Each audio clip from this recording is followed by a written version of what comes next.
Bom, boa tarde, pessoal. Sejam bem-vindos de volta às nossas conversas de direito administrativo. A gente estava com saudade, ficamos uma semana sem falar, mas foi bom, deu para recarregar as baterias. E a gente hoje volta com um assunto que, por incrível que pareça, é o assunto da hora, né? A gente já tinha falado em conversar sobre o tema do marco legal de saneamento há umas 2 semanas e tal. E aí a gente falou, bom, vamos voltar hoje para uma coisa atual, etc., que é a questão do marco legal, mas eu nem tinha me dado conta de que, na verdade, a lei foi sancionada ontem e publicada hoje. Então a gente vai tratar hoje de uma lei que saiu hoje, né? O que é sempre muito perigoso, na verdade.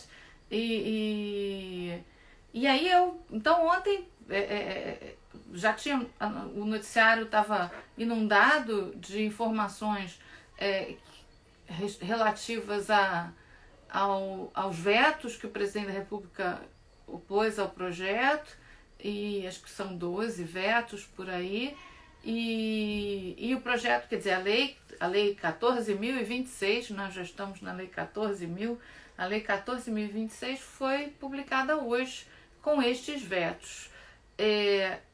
Eu estou esperando o Zé Vicente entrar, não sei se ele já chegou, né? Mas eu queria começar a partilhar com vocês algumas das minhas impressões. Eu, o André e o Zé, a gente já tinha conversado um pouquinho antes, né? O André, da última vez que a gente falou do assunto, estava muito otimista, né? Há muito otimismo, né? Que essa nova legislação possa finalmente representar o marco do destravamento. Ah, Zé, tá aí. O marco, vou te chamar para entrar, Zé. O marco do destravamento ou da verdadeira universalização do saneamento. Eu sempre digo para os meus alunos que o serviço público menos universal no país é saneamento básico, né? Oi, Zé, tudo bem? Então há uma enorme expectativa, há muitos entraves de por que a gente não universaliza, ou não até aqui não foi bem sucedido na universalização do saneamento básico, deixando bem claro, e a lei trata disso, mas isso já não é novo. O que está encoberto, o que está envolvido em saneamento? Distribuição de água potável, coleta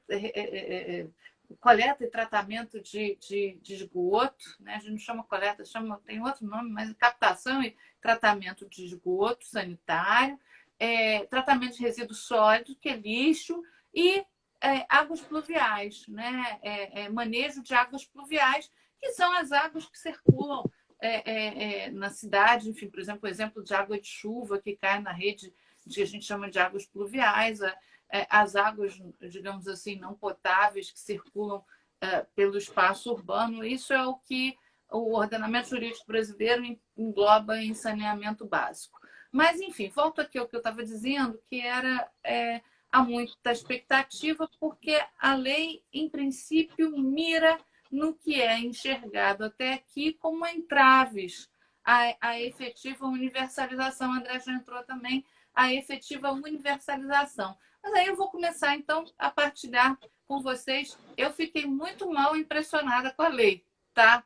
É uma confusão, porque ela mexe nada mais, nada menos com umas 4 ou 5 outras leis. Porque a gente já tinha um marco jurídico de saneamento, que era a Lei 11.445, né? Desde 2007. Né? E a Lei 11.445 não é uma lei ruim. Né? Nunca achei uma lei ruim. É uma lei bem direitinha. Mas o que. E aí eu quero depois conversar com o Zé e com o André e ver o que eles acham. Mas, para mim, o que foi a grande mudança que a 14.026 empreendeu? Ela mexeu em um monte de coisa, tá? Mas a mais relevante, na minha percepção, foi atribuir um papel regulatório, entre aspas, a uma reformulada ANA. A antiga Agência Nacional de Águas passa a ser uma Agência Nacional de Águas e Saneamento Básico. Então, essa é, aparentemente, para mim, a grande mudança que essa lei empreende num esquema regulatório, digamos assim. Mas é muito difícil ela fazer isso, por quê?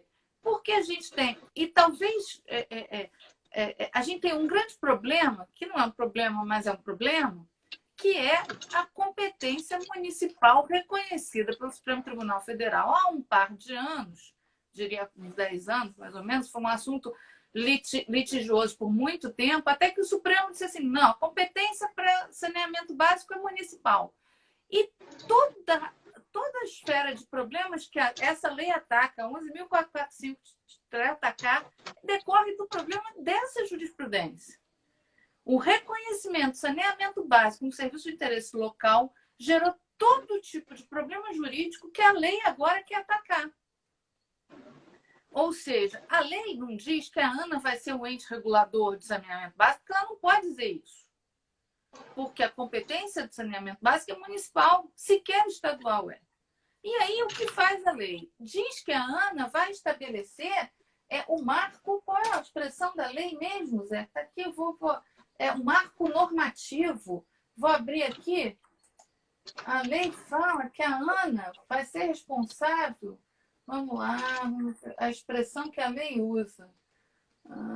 Caberá à ANA estabelecer normas de referência. A expressão que a lei adotou é a ANA vai estabelecer normas de referência em saneamento básico. Ela não vai ser um ente regulador de saneamento básico. Mas ela...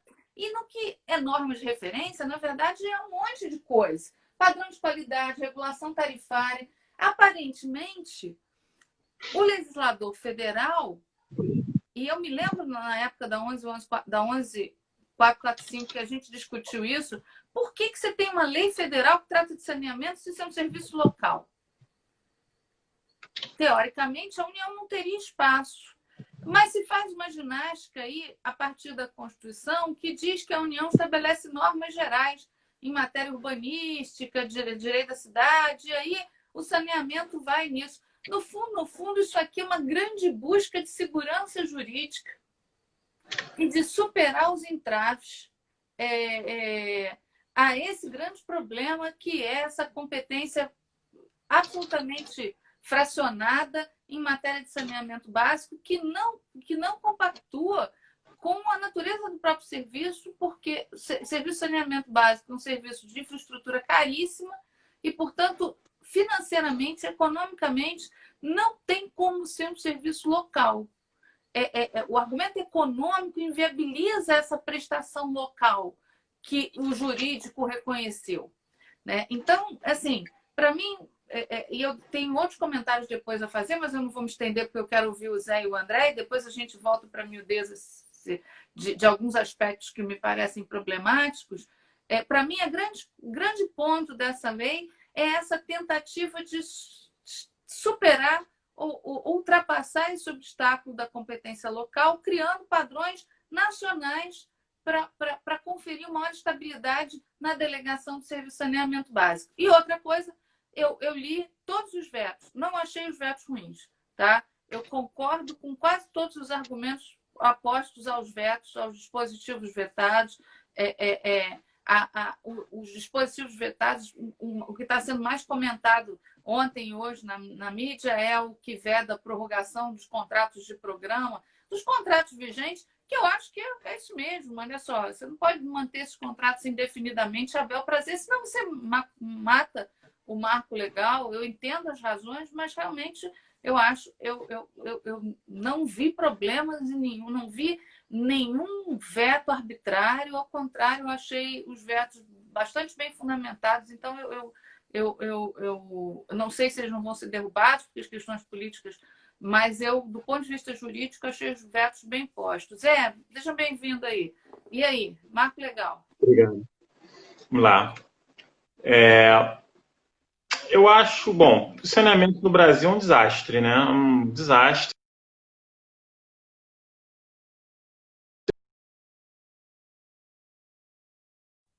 Fornecimento de água potável também absolutamente deficiente. A expectativa dessa lei é ampliar o saneamento até 99% da população, 90%, água potável até 99% da população até 2033, podendo ser prorrogada até 2040, enfim. Isso, então, sinaliza, e também o Ministério da Economia, eu estava lendo um press release da lei, vamos dizer assim, o Ministério da Economia calcula que nos próximos anos até 700 bilhões de reais em investimentos feitos e gerados, geração de 700 mil empregos nos próximos 15, 14 anos. É claro que há um certo wishful thinking aí, mas há uma realidade que o saneamento é um desastre e essa é uma lei que tendencialmente abre o setor para a iniciativa privada, naturalmente, que é um setor que demanda investimentos e existe gente interessada nisso, chineses, portugueses, uma série de players, né? Aliás, alguns estão falando que essa lei 14.026 é tão significativa quanto foi o marco das telecomunicações nos anos 90. Então, seria uma lei que destravaria o setor, vamos dizer assim. Eu destacaria alguns pontos. Eu acho, Patrícia, que essa ampliação do escopo material da ANA é uma alteração significativa, mas eu destacaria outros aspectos. Claro, é o mais importante sobre o prisma estritamente regulatório, né? Porque a gente está tratando da regulação dessa prestação de serviço público, mas eu destacaria a própria ideia de metas de universalização do saneamento que estão previstas na lei, enfim, isso, de alguma forma, esses contratos de programa, eles são meio mal feitos, né? Eles são antigos, eles não têm meta, não têm clareza, contratados diretamente com essas estatais que às vezes têm uma prestação também muito ruim. Então, o fato de você ter uma diretriz, um objetivo de universalização do saneamento é algo muito positivo, inclusive prevendo sanções, não distribui dividendos, etc. e tal.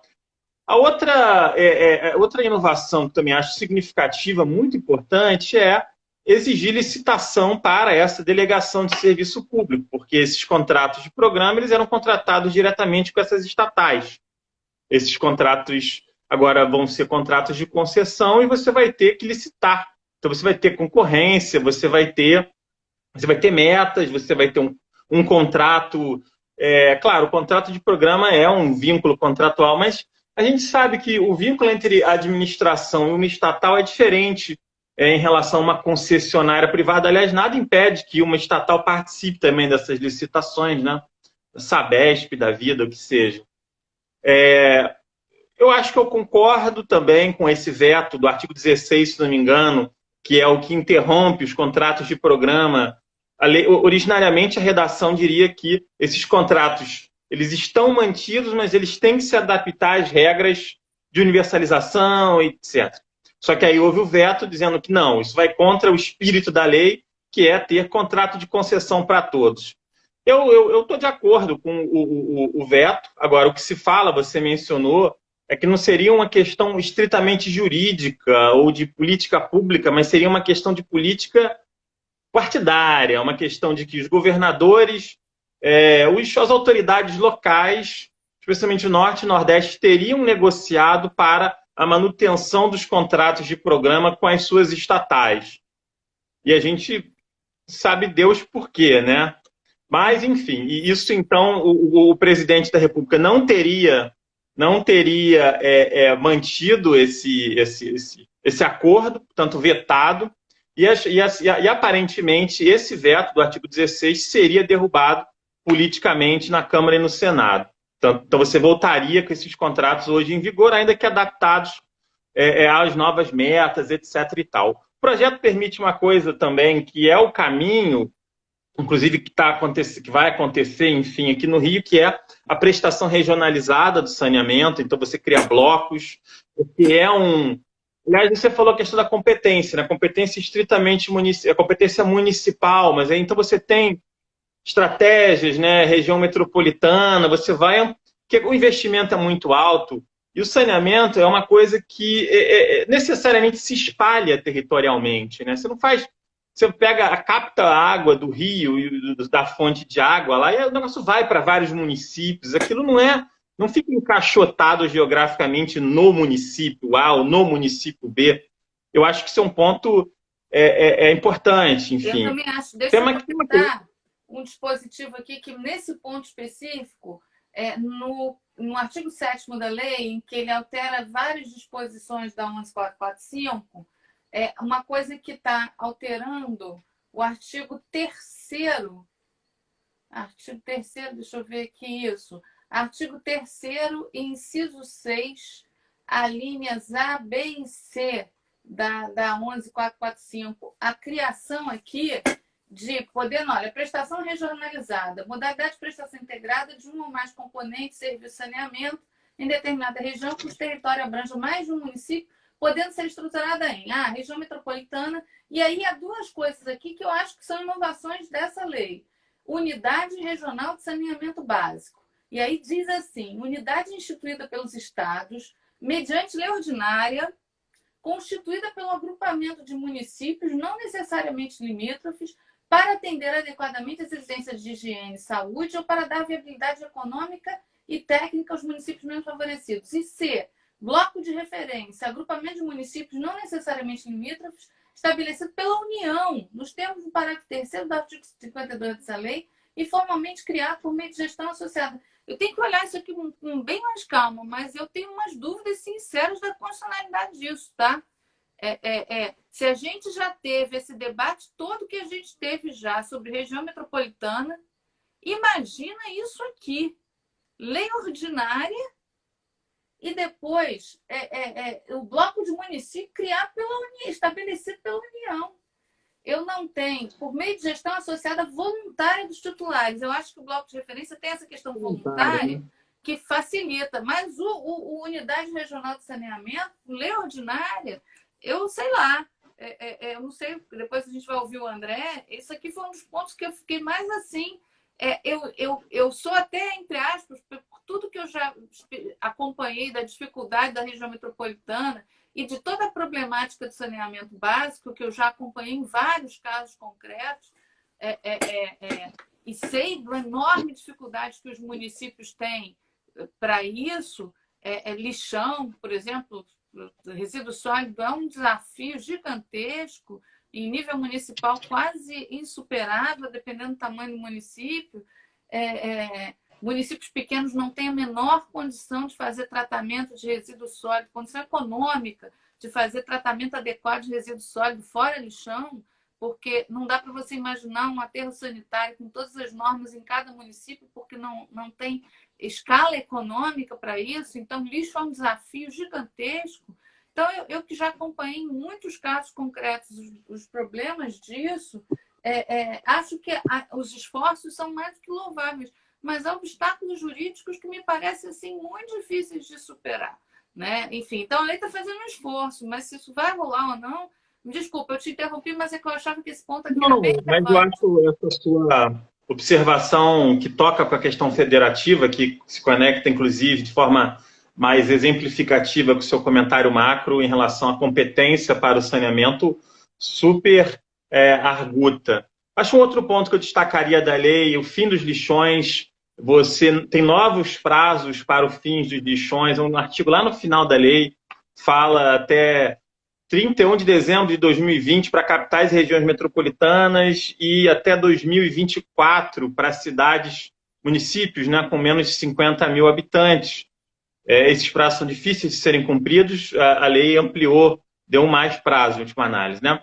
A regulação do setor foi deslocada para a ANA, né, Agência Nacional de Água.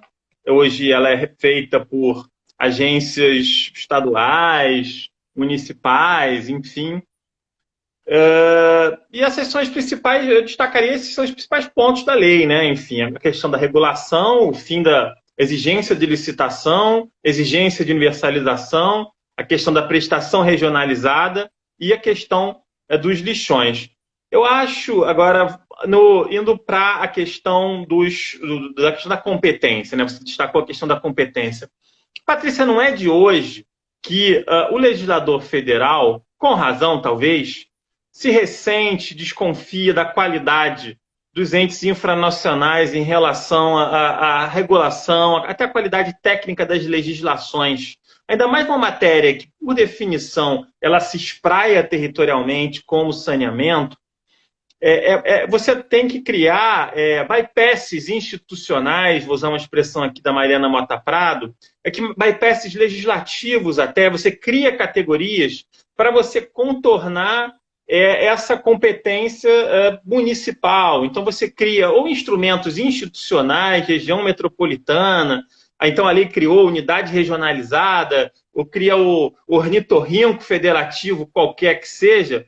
Isso, então, você cria uns negócios aí para você escalar a competência. Uma segunda estratégia que também se faz, e que também eu acho que também é um caminho para você escalar essa competência para cima, é criar convênios, acordos, e aí você voluntariamente abre mão disso.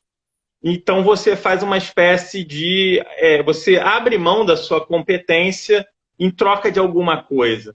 Eu diria, e aí a gente pode pensar em coisas que nem tem tanto a ver com isso, mas o regime de recuperação fiscal do Estado, o regime de recuperação fiscal dos Estados, e você pode pensar isso no âmbito municipal também, os entes federativos, eles abrem voluntariamente mão das suas competências normativas, administrativas, em troca de algo, em troca de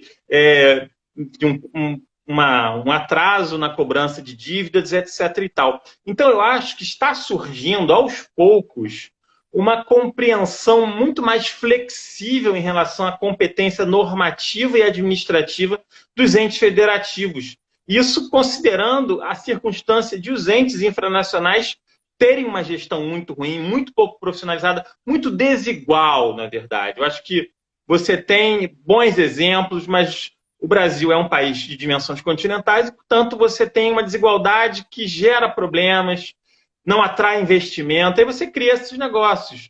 Prestação regionalizada, unidade de referência, não sei o que lá. Agora, será que isso é constitucional? Eu acho que vai ter que ter uma mutação constitucional, Patrícia, em relação a essas competências normativas e administrativas. Eu acho que você vai ter que entender que isso é muito mais uma referenciação, assim, eu diria que você tem que fazer uma leitura pragmática das competências federativas. Tá dando uma bolinha aí, vocês estão me ouvindo com ok? Tá dando um atraso aí no negócio, mas tudo certo, tá? Eu estou concluindo minha fala. Eu acho que a gente vai ter que ter uma leitura pragmática das competências federativas, pensando-as como competências móveis, como competências flexíveis, como competências muito mais capazes de serem redefinidas por acordos, ou até uma leitura pragmática mesmo, tipo, eu não tenho capacidade de executar essa competência. Será que eu a mantenho? Será que a gente vai fechar os olhos para isso? Agora, a gente vai ter que reler a Federação Brasileira. E é isso que essas leis já estão fazendo. Essa lei criativamente cria outras coisas, mas não precisa, pode ser uma coisa mais singela, e com isso eu encerro essa minha primeira parte. Por exemplo, quando você força a barra, dizendo que a lei é nacional, quando de repente o tema não é nacional, você já está forçando um pouco ali a nacionalização do tema. Então você tem lei de licitação, lei das estatais, tem coisa ali que é gestão de estatal. Gestão de estatal é atividade administrativa, é competência que não é federal ou nacional, entendeu? Mas vai ali, como os entes infranacionais não têm capital político para questionar essas leis, lei nacional da liberdade econômica, lei nacional das estatais. Vai ficando, o tempo passa e aquilo se torna, aquilo fica, digamos assim, aquilo se entranha na massa política administrativa e depois ninguém questiona. Então a gente está vivendo silenciosamente nos últimos anos uma certa mutação em termos de competência da Federação Brasileira, não tenho dúvida nenhuma. E isso aqui é mais um exemplo. Enfim. Coisa que eu, na verdade, nessa mesma linha, para eu chamar o André, o que a gente talvez consiga estabelecer de cronologia histórica é que logo depois da Constituição de 88, e a Constituição de 88 talvez incorpore isso, uma certa noção romantizada do município. O município como um ente, a Constituição talvez incorpore romanticamente um município. Eu me lembro muito bem desse discurso né? Esse era o discurso reinante de que os municípios eram, como eu vou dizer, os municípios, as pessoas vivem nas cidades e que o município é a mais antiga estrutura administrativa do país, né? As vilas, eram muito, então, muito reconhecidas aquela coisa onde você mora, né? E aí, dentro dessa perspectiva, se valorizou o município, né? Juridicamente, se reposicionou o município, se atribuiu um status e até talvez como uma forma da gente saindo da ditadura, enfraquecer o poder central. Você pulveriza o poder, enfraquece o poder central. Acho que tem várias explicações para essa. Só que passamos 30 anos e a gente vê que essa valorização do município gerou entraves jurídicos que toda essa legislação de serviço público tenta, talvez, ultrapassar. É um diálogo interessante, mas, enfim, como é que vai ser essa mutação? O Supremo embarcou nessa valorização do município durante muito tempo. Se ele vai desembarcar, não sei. Né? Com isso, eu chamo o André. Agora, inclusive, também, né? Não só o município, mas o Estado também nessa questão aí da pandemia. Mas aí é uma circunstância, né? Isso aí a gente sabe muito bem o que é. Essa jurisprudência é conjuntural. Eu não acredito que ela se reproduza, mas assim, a gente tem problemas. Digamos assim, voltando ao nosso tema predileto aqui, nunca a questão federativa foi encarada sobre um ponto de vista pragmático, né? Falta pragmatismo na análise da questão federativa, falta uma análise jurídica, uma análise econômica na questão federativa. Eu não tenho dúvida de que o problema de saneamento aqui é um problema de análise econômica. A competência federativa municipal para saneamento básico esbarra, não saiu do papel porque economicamente não é real. Ninguém examinou o serviço de saneamento básico sobre a ótica econômica, para entender se é viável atribuir economicamente a competência jurídica para os municípios. Não é. Eu tenho N exemplos, como eu disse ainda agora, eu já estou em vários casos de lixo, eu já acompanhei várias discussões. Nem o consórcio é muito uma realidade aqui, tanto que a lei fala pouco em consórcio, porque o consórcio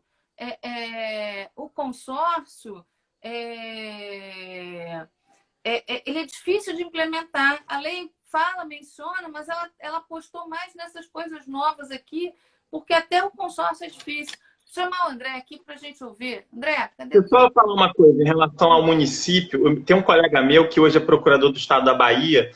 Quando eu estava fazendo meu mestrado, isso já vão alguns anos, ele falou assim, não, eu vou estudar subsidiariedade municipal, porque o município é importante, é mais próximo do cidadão, o estado e a União são abstrações, as pessoas vivem nas cidades, isso aí que você falou. Aí, depois de um tempo, no segundo ano do mestrado, ele falou, não, outra coisa, porque isso não se sustenta na prática, assim, isso é só um discurso, assim, ele desistiu do tema dele. Pois é, talvez seja isso mesmo. A gente tem um carinho pelo município, a gente quer que o município seja valorizado, mas há muitos obstáculos pragmáticos para isso. Deixa eu chamar o André. Obrigada aí, daqui a pouco você volta. Tá bom. Valeu. Cadê? André. Vamos lá, André. Vamos ver o que o professor André Cirino tem para falar sobre... Oi, André. Tudo bem, Patrícia? Tá na Serra? Não, estou na casa dos meus pais, estou em Niterói. Tá em Niterói? Tá tudo bem? Tudo bem, tudo bem. Então vamos lá. Tudo bem, para as crianças é bom, tem espaço aqui, eles ficam brincando, tem quintal. E tem gente também para ajudar. Pois é, esse foi o ensejo. Minha mãe está de férias essa semana. Entendeu? Maravilha. Nada como a avó, né? Que pois bom. Fico feliz. Vamos lá. E aí? E o marco legal do saneamento? Pois é, eu perdi o início da conversa, não ouvi o que vocês falaram, né? Eu entrei, não foi muita coisa, estava terminando as observações dele, né? Claro, são observações iniciais, né? Coisas que a gente vai vendo. A lei, muitas alterações, né? É uma mudança substancial, para esse setor, né? Que, na verdade, a intenção é de inventar o setor, né? O professor Floriano Azevedo Marques escreveu no artigo do Jota dele que ele esperava do saneamento, houve a lei de consórcios, quando houve a lei de saneamento de 2007 e nada aconteceu, né? Então ele assim disse cético no artigo dele, né? Mas de certa forma essa lei ela tem essa pretensão de inventar um setor, né? Até estava conversando com o nosso colega Henrique Rocha outro dia e a gente estava conversando sobre o acordo, as relações que existem, né, da SEDAI com o município do Rio, e, enfim, e o Henrique falou um negócio que é verdade. Mas, na verdade, é que nos anos 90, quando houve esses acordos, no início do ano 2000, o saneamento era visto como ônus, né? Ninguém queria mexer com saneamento. O Estado empurrava o município empurrava... não era um business, aquilo era visto como um fardo, né? E hoje o que se percebe é que pode ser uma tremenda fonte de transformação, não só enfim, claro, o saneamento básico é capaz de transformar uma realidade, uma comunidade por conta da diminuição dos riscos à saúde da população, mas ele também, o que se verificou, é que ele é uma fonte de renda, né? E os estados quebrados, os municípios também precisando de dinheiro, e agora todo mundo, caramba, a gente pode, né, ter isso é uma fonte de renda. A gente pode licitar, existem instituições, entidades dos mais variados ramos, até inclusive fundos de investimento, muito interessantes nesse setor, que sequer seria impactado. Você está congelando, mas eu estou falando, acho que você está me ouvindo, ouvindo, né? bem. Estou ouvindo bem. Tá joia. Que sequer seria impactado, Patrícia, pela pandemia, porque a gente está falando aqui de contratos, no caso do Rio, de contratos de 35 anos, né, para a licitação, o edital de licitação do Rio, que está em consulta pública, né? Então, assim, isso é uma fonte de renda para quem tem dinheiro para investir, muito, muito segura, se a gente tiver um marco regulatório que seja decente, né? Então, existe essa expectativa, né, de que agora o negócio deslanche, até porque tem muito interesse que isso seja uma fonte de renda, uma fonte de transformação. E os números são enormes, né? O BNDES fez estudos sobre o caso do Rio de Janeiro.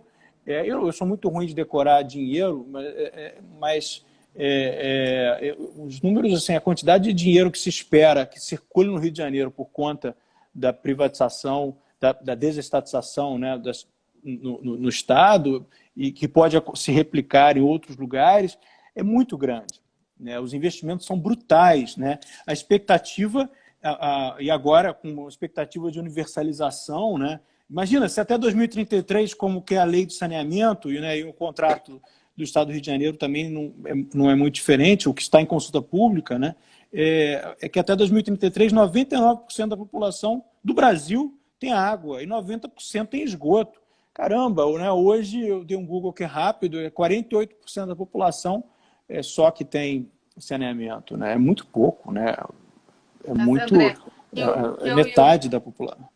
O que eu e o Zé estávamos discutindo, e aí você falou desse artigo do Floriano que eu não li, mas eu compartilho do ceticismo, talvez por N razões, mas o que eu e o Zé estávamos discutindo é que a lei, o principal aspecto do nosso juízo da lei é que ela tenta, o Zé usou a expressão bypass, um bypass regulatório na questão federativa, né? Não sei se você pegou esse pedaço, sim, mas é o problema. Peguei, eu ouvi. O desafio federativo que o saneamento impõe, a lei tenta contornar isso com essa atribuição para a ANA, e eu enxergo aqui algumas questões que, como o Zé falou, ou você evolui, né? Ele usou a expressão mutação constitucional na perspectiva federativa, ou alguns dispositivos dessa lei vão esbarrar em inconstitucionalidade dentro de uma análise federativa mais rigorosa. Diga. a gente tem até dois caminhos, né? A razão de federação que a gente tem para saneamento, especificamente, que foi decidida por um Supremo Tribunal Federal, cuja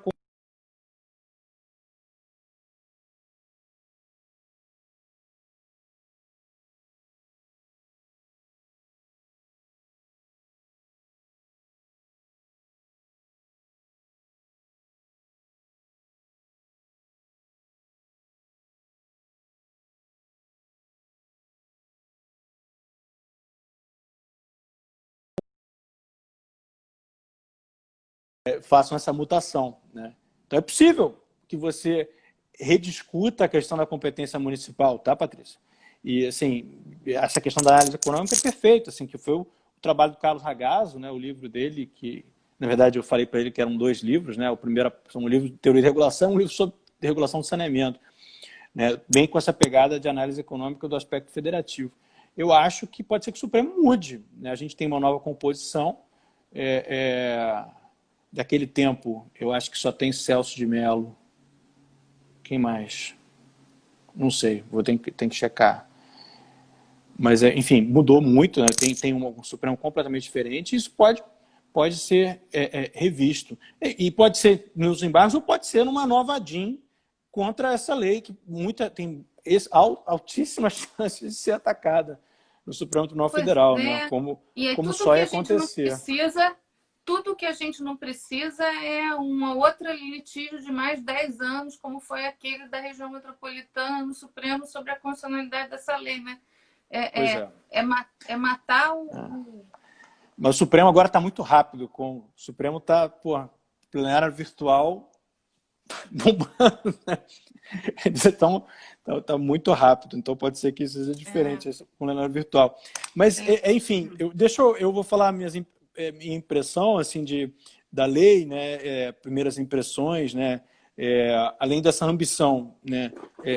Ela tenta esse bypass constitucional, né? Institucional, que o Zé comentou na expressão do livro da Mariana Mota Prado, e eu acho também que ele faz isso por uma estratégia que eu anotei aqui, que eu tinha preparado para falar, de uma delegação, de uma tripla delegação, né? É interessante, porque o projeto é ambicioso e ele é inteligente, porque, claro, a gente é cético diante do que a gente está acostumado a ver no Brasil, mas ele é inteligente porque ele, diante do imobilismo no avanço do saneamento e diante da constatação contemporânea de que isso pode ser uma fonte de renda, talvez isso seja um empurrão que a gente precisa, né?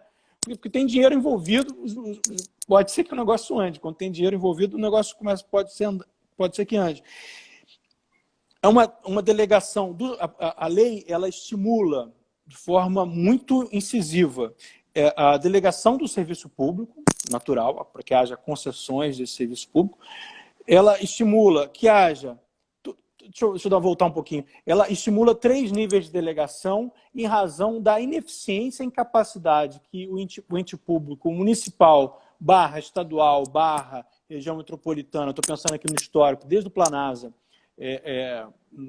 do saneamento. Então, ela tenta criar estratégias para bypassar institucionalmente, e aí que eu vou chamar de delegação, que a lei chama de delegação. Você delega o serviço público, você delega a regulação e você delega o plano de saneamento, que é muito interessante. É possível que você delegue o plano de saneamento. Como é isso? Você pode delegar a prestação de serviço público a uma concessionária, que inclusive pode ser de outro estado, pode ser, enfim, ou a mesma concessionária do estado. Você pode delegar a uma empresa privada, né? Você delega a regulação, né? O artigo 23, parágrafo 1º, é interessante, ele estabelece que o município pode delegar a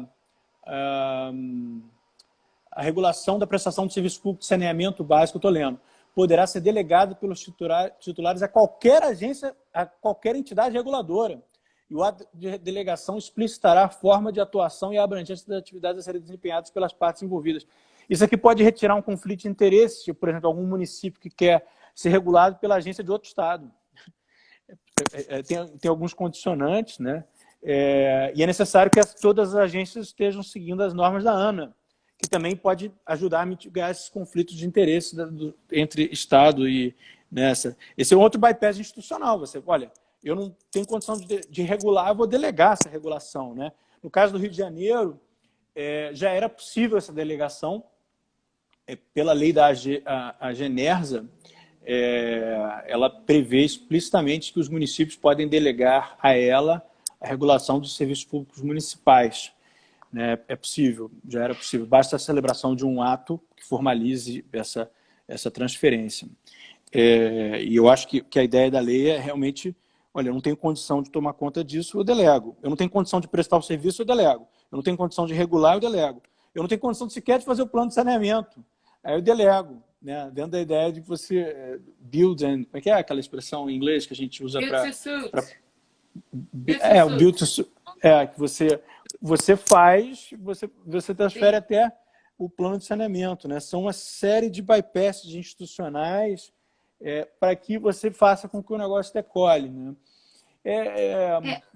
Embora, André, uma coisa que eu acho, e aí dentro do que você falou, talvez... Isso da delegação da regulação, o Supremo já decidiu que é constitucional. É possível. Isso é uma boa...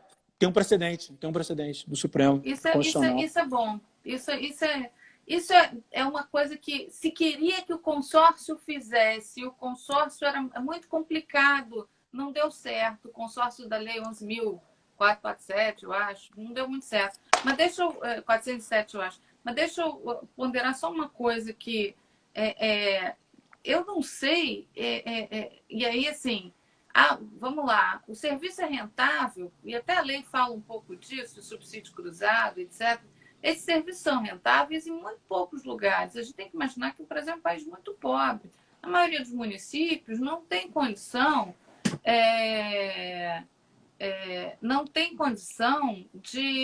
econômica de sustentar serviços de tratamento de resíduos sólidos, esgotamento, a capacidade das pessoas de suportar esses serviços, distribuição de água, tratamento de esgoto, é muito baixa país afora. Eu não sei economicamente qual é a mágica, né? Mas os municípios são pobres e esses serviços são caros. Então, assim, a não ser que você faça um grandíssimo subsídio cruzado, que eu não sei até que ponto se sustenta. Enfim, economicamente se vai ver isso. Tem duas perguntas aqui que eu não queria passar muito adiante. O Danilo perguntou se eu achava que isso vai enfraquecer. A gente acha que isso vai enfraquecer as estatais. Eu acho que sim. Na verdade, as estatais vão perder espaço, eu não tenho muita dúvida. É para perder espaço. Essas estatais de saneamento foram criadas nos anos 70, com um auxílio federal, o André lembrou bem, com a NASA, como uma forma da gente suprir uma carência absoluta. Mas acho que o modelo que se quer não é mais esse. Então, se quer mesmo fazer superar essas estatais. E o Felipe está perguntando aqui das normas de referência. São cogentes? Tive a impressão de que apenas... também não ficou muito claro, não, Felipe? Eu não sei o que o Zé e o André acham, mas eu também acho que é uma ideia de sim... Mas a lei não fica muito clara, não. Acho que assim, se bobear, vai ser cogente. Mas a lei não quis assumir. Enfim, diga, André, te cortei. Não, eu acho que a ideia da lei é que sejam cogentes, né? Enfim, o que se vai discutir é em que nível de detalhamento vai poder a ANA adentrar, né? Quiseram mudar o nome da ANA, agora é a Agência Nacional de Água e Saneamento Básico, porque era o nome da agência mais bonita, a ANA, né? Podia virar ANASB, né? ANASB é muito feio. Aí mantiveram a ANA. Mas, Patrícia, a questão da viabilidade econômica é fundamental, né? E daí o impulso da lei, um incentivo muito grande à regionalização, né? Tem lá normas de só recebimento de ajuda federal se houver regionalização, a ideia o fim dos contratos de programa, e há uma série de incentivos, normas que acabam por empurrar os municípios para a regionalização, né? Cara, não tem jeito, você vai ter que aderir. E há outras formas de regionalização. Veja, a gente tem a lei de consórcio, é uma lei fracassada, eu acho. Não sei se você... Mas o Supremo, no nosso precedente, na ADIM, que julgou a inconstitucionalidade da região metropolitana do Estado do Rio de Janeiro, o Supremo disse que a constituição de consórcio é uma forma de regionalização. Ela não é única. O Supremo foi muito claro nisso, no voto do ministro Nelson Jobim. Ele fala que há outras formas, outros desenhos de regionalização. Eu acho que a lei pensou nisso. Investe nisso.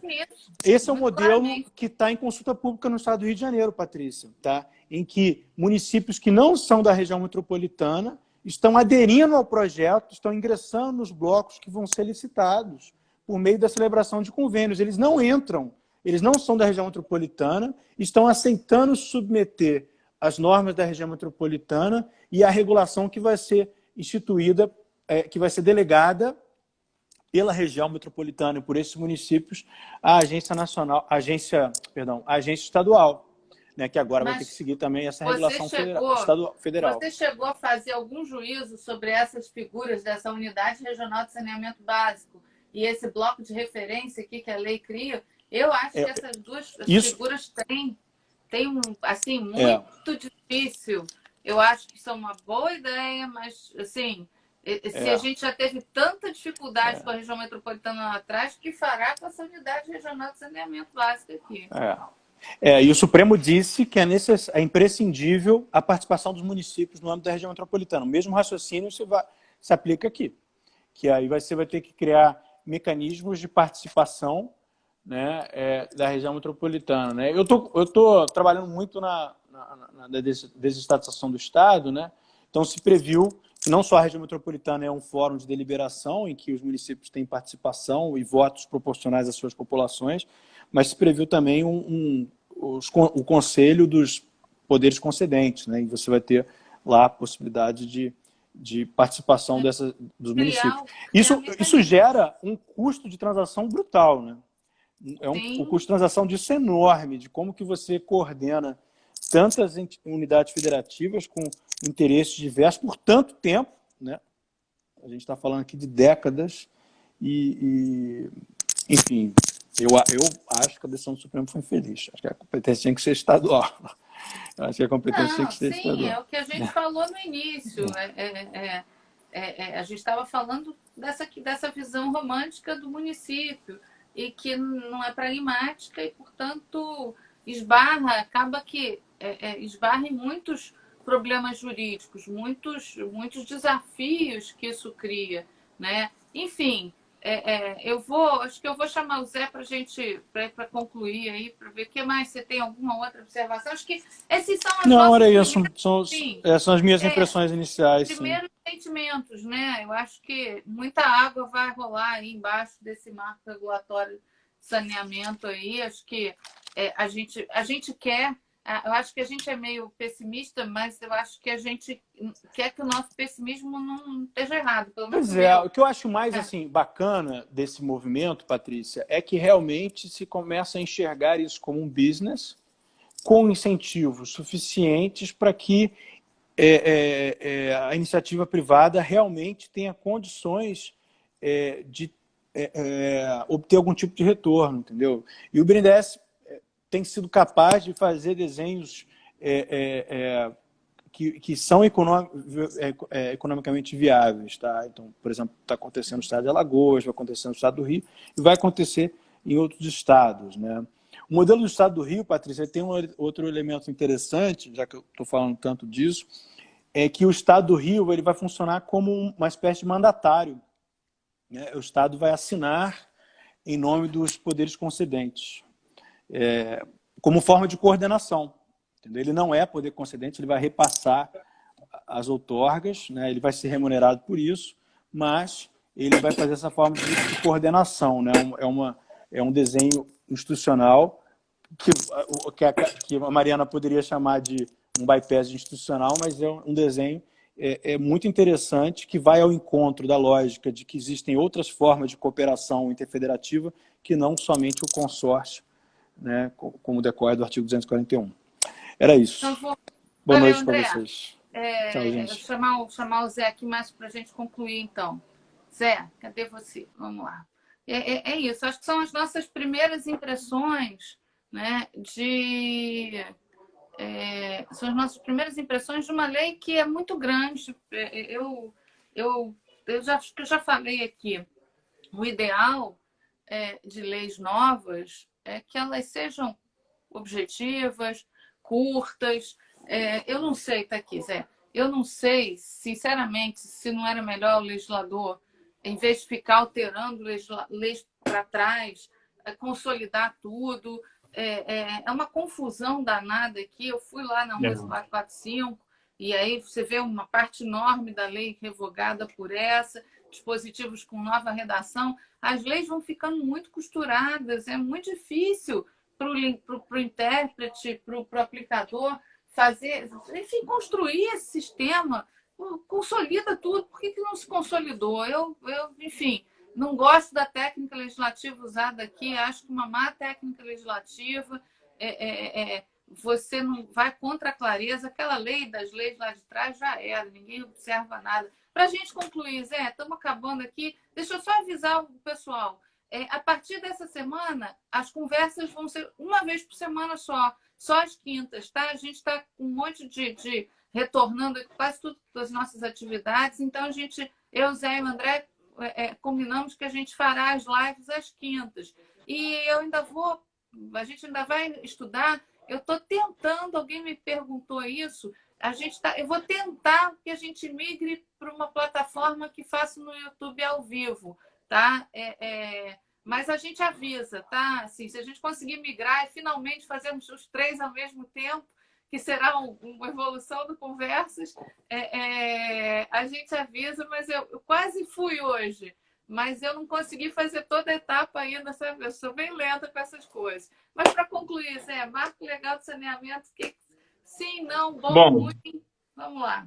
Não, eu acho que genericamente é bom, né? Eu acho que também é muito cedo ainda para a gente. A lei chegou agora, é uma lei, em termos de logística, né? É uma lei complicada, né? Porque ela é toda picotada, como você bem disse. É um sistema complicado porque tem várias competências. Tem uma questão, por exemplo, de direito urbanístico. Tem um colega meu estava me falando aqui. Então, por exemplo, as comunidades subnormais, favela, não sei o quê, como é que vai chegar nisso? Isso toca com de competências que não são apenas as questões para o saneamento, né? Enfim, se o Estado não chega lá, segurança pública, será que chega para o saneamento? Como é que vai chegar? É uma lei complicada, mas eu acho que existe uma potencialidade econômica, existem muitas empresas, esse é um setor subaproveitado em relação a investimento privado, que é quem tem dinheiro mesmo, capital.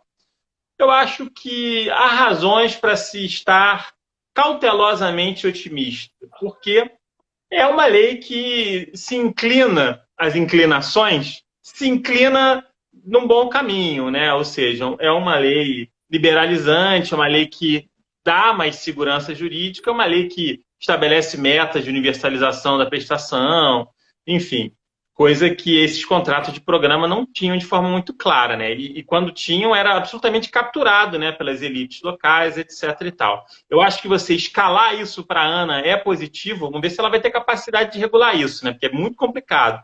Sim. Mas só de tirar dos entes infranacionais já é algo que sinaliza num bom caminho. Mas é isso, gente. Um abraço aí a todos e a todas. Obrigada, Zé. Gente, obrigada aí pela Valeu. audiência hoje. Né? Até a próxima semana, então. Enfim, são só as nossas primeiras impressões, tá? Mas brigadão aí. Tchau, tchau. Até logo. Obrigada, Zé. Tchau. Valeu.